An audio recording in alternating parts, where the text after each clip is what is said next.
She wears short skirts, I wear t-shirts. She's cheer captain and I'm on the bleachers. If you guys ever want to shut down a karaoke bar, you belong with me. Get some every single time. Very, very important sidebar to our video here today. Everybody out there should have two karaoke songs. One ironic, that is a crowd pleaser, and one that actually shows off your singing chops. But that is neither here nor there. We got to get into this video here today. Ladies and gentlemen, welcome back to another video with Swaggle. Taylor Swift might have just saved the comic collecting industry. If not the comic collecting industry, certainly, possibly the MCU, because apparently Taylor Swift might now be DAZZLER in the coming Deadpool 3 movie. And maybe some of that Barbie audience, that highly desirable pop demographic, might finally be captured over to the Marvel Cinematic Universe like Disney for sure wants. And so in this video, we got to talk about the current market, talk about the recent news about Taylor Swift maybe making a cameo as DAZZLER in the Deadpool 3 movie, and then ultimately discuss this idea of how the rumor and the comic book movie leaks is now the trailer in the secondary market. But before we get into it, if you guys could drop me a like, comment, subscribe if you're enjoying the content, helps support the channel doing things, I appreciate it. But let's get into this video here today. Of course, also, Sanity, Rise of the Occult, issue number 1, SwaggleHossComics.com. Still in the shop. If you want to really support the channel, head on over, pick up a book. All right, let's get into this video here today. Taylor Swift, now rumored to be playing DAZZLER in Deadpool number 3. You can see that no matter where you go in the news circus cycle, you're going to see this headline everywhere.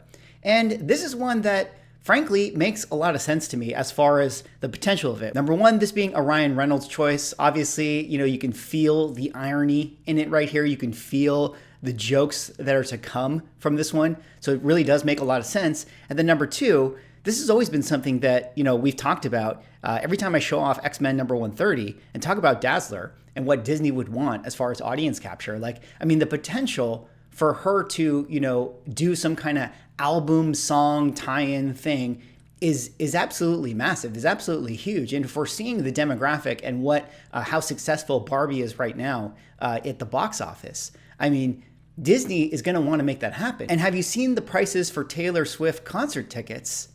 They were selling for now almost as much as what X-Men 130 is selling for, because as you guys can see now on the secondary market, this is just the sold listings, ladies and gentlemen. We got DAZZLER on everybody's mind. Tons and tons of X-Men 130 sales just in the last couple days since this rumor has come out. And we're actually seeing, high sales above that of the moving average. Obviously, we're not quite in 2021 market yet, but it is really interesting to see that. Here you see a 9.2 selling for $250. Here you see an 8.5 at $150, a 9.2 newsstand here selling for $270, this is something that we got to talk about here, and I got to kind of unpack the whole newsstand angle as well. Also 9.4 right here, direct edition slash price of $350, let's call it $300. You got some other sales down here, another 9.4 newsstand selling at the $315 range. And this book, frankly, even with, all the market headwinds that I've talked about on many other videos, is doing very well simply due to the current leaks and rumors that we're getting with Taylor Swift being this character here in the MCU. You can see the 9.4's 30-day moving was $270. I mentioned in the previous window that it was already selling above the $300 price point. So, this is higher sales than what we've seen this book sell for within a calendar moving year at the 1 year average. You can see the 9.6 selling for $450 fixed price, 3 sales back to back to back. Obviously, this one was a little overzealous because there were options at $350 and $350 shortly after that. But this is above what we saw, at a previous auction go for $234 and $360 respectively.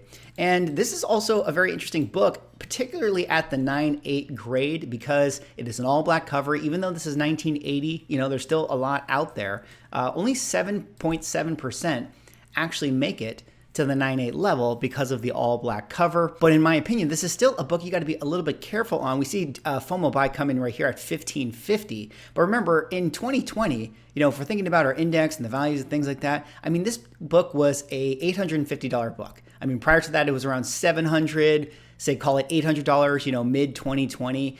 So I would expect, this book should be maybe $1,000, $1,050, something like that. And you can see that there are a few auctions that did sell at that range, where we got a 1050 right here, Comic Connect in March, which I would have said that this was a good buy. That was the proper price to pay for that one right here. You have an 1151 right here, also on Comic Connect. In June, which I would also say that this is a good buy in my opinion. And then you have some auctions at 1200, and then you have one here at 1495. But this one is the newsstand, and I'm going to table that for a little bit and talk a little bit more broadly about this idea right now of the leak and the rumor being the new trailer in the comic book collecting market. We've been talking about how, demand has gone down tremendously for comic books, but we're still in a place now where, ironically, we're kind of returning to the mean, which was this idea, like, remember back in the day when a trailer used to drop and we used to be like, oh, Black Panther is going to show up in Civil War, and that would cause all of this movement in the market, and then people would be able to flip their books on eBay, and that was how it was. Well, we're kind of returning to that a little bit, in so much as the books that are going to move are going to be the ones that have just a little bit of pop cultural push to make them significant, right? Whether it be yellow costume set photo leaks, or it be Seth Rollins going to play, a Serpent Society member, or it's going to be, Taylor Swift apparently going to play DAZZLER. That's kind of what we're returning for. It's like this idea of like selling at the trailer is actually going to be something that, we might be able to do, or we might start to see once again, even though for the last, say, 6 months or so has been something that has not been the case, or even I would even rewind it back to further. Like, I think once we got to like Thor: Love and Thunder, that was really the end of any sort of belief in trailer equals, comic book sales and things like that. But the difference right now that we're seeing in the market is that now it all happens with the leak or the rumor that comes out. And I think that has everything to do with the leaker culture and landscape that we currently live and exist in, right? I mean, back in the day when Tom Holland's Spider-Man was going to show up in Civil War, it was like, sure, like hardcore people kind of knew that and maybe were following along, but YouTube wasn't the beast it was, Reddit wasn't the beast that it was. So a lot of people were genuinely surprised when they saw Spider-Man in that trailer. Now, everybody knows, these cameos or these leaks or these castings that are going to show up. So even when we get them in the trailer, the shock and the surprise isn't the same level that it was, say in 2016. So now the shock and the surprise, or the FOMO that is created in the comic book market, comes clearly based out of these leaks and these rumors and these, Reddit threads that you'll see on like, Marvel Studios spoilers and things like that. So that is really driving the market. And, this would be the appropriate time to sell into these hypes and these rumors. And I think that there's a lot of people doing that. But that said, we are still a long ways away from books going to the moon once again. I mean, 6 months from now, you guys know how it's going to be.